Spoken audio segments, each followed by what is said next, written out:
guys, may sasabihin na naman ako sa inyo guys. Alam niyo guys, kapag binabawalan kayo sa mga magulang ninyo, ang swerte ninyo guys. Kasi kapag binawalan kayo ng mga magulang ninyo, sobrang mahal kayo nila.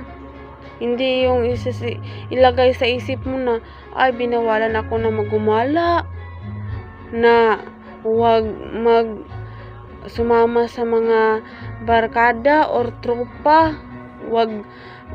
sabi nila, huwag uminom, ganyan, at saka mag-smoke or sisigarilyo. Yung tawag niyan, basta ka muna bahala. Ang hirap talaga magtagalog guys, pero I trying to my best. Oo guys, ang swerte ninyo guys na may magulang kayo na ganyan guys. Kasi ang gusto nila na walang mangyari sa inyo, may protektahan kayo nila. Kaya kung minamahal kayo ng mga magulang ninyo, bigyan din ninyo ng pagmamahal ang mga magulang ninyo. Kasi hindi lahat ng mga magulang na nagbibigay ng oras. Oo, may mga magulang din na hindi sila nagbibigay ng oras guys. Oo. Ang iba guys, yung puro lang trabaho, 'di ba? Yung mga business woman or woman or businessman, yung mga magulang ninyo.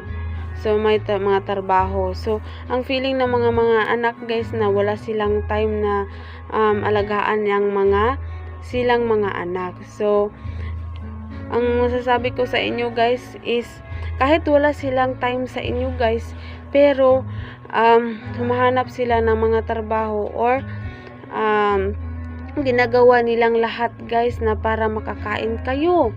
Oo, kasi ayaw nila na magaya kayo sa kanila guys. Oo, kasi iba-iba tayong mga experience guys. Oo,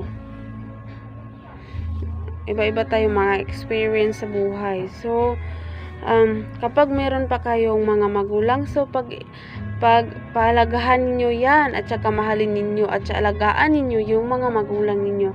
Ipa-feel ninyo sa mga magulang ninyo na mahal ninyo sila. Oo, kasi pag wala na sila sa buhay ninyo or patay na sila, hindi mo na sila mayayakap or something, hindi mo na sila mabigyan ng oras sa pagsasama ninyo. Wala nang time na pagsasama ninyo.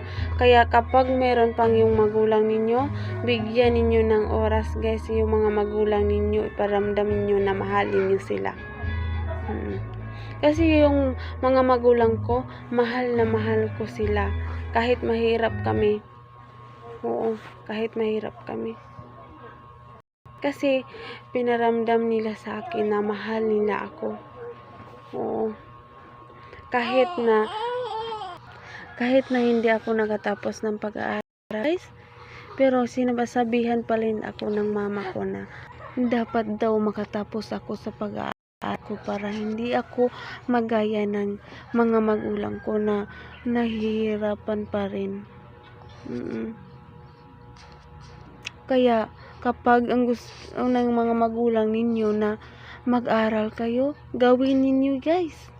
Kasi hindi ninyo alam kung anong kapalaran ninyo. Oo. At saka sabayin ninyo sa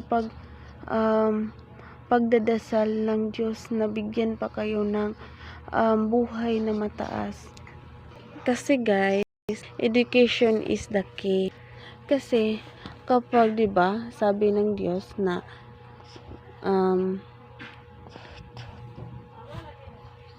lihok tao kay tabangan ta ikaw. So unsaon man pagtabang sa Ginoo kung dili ka mo lihok, di ba?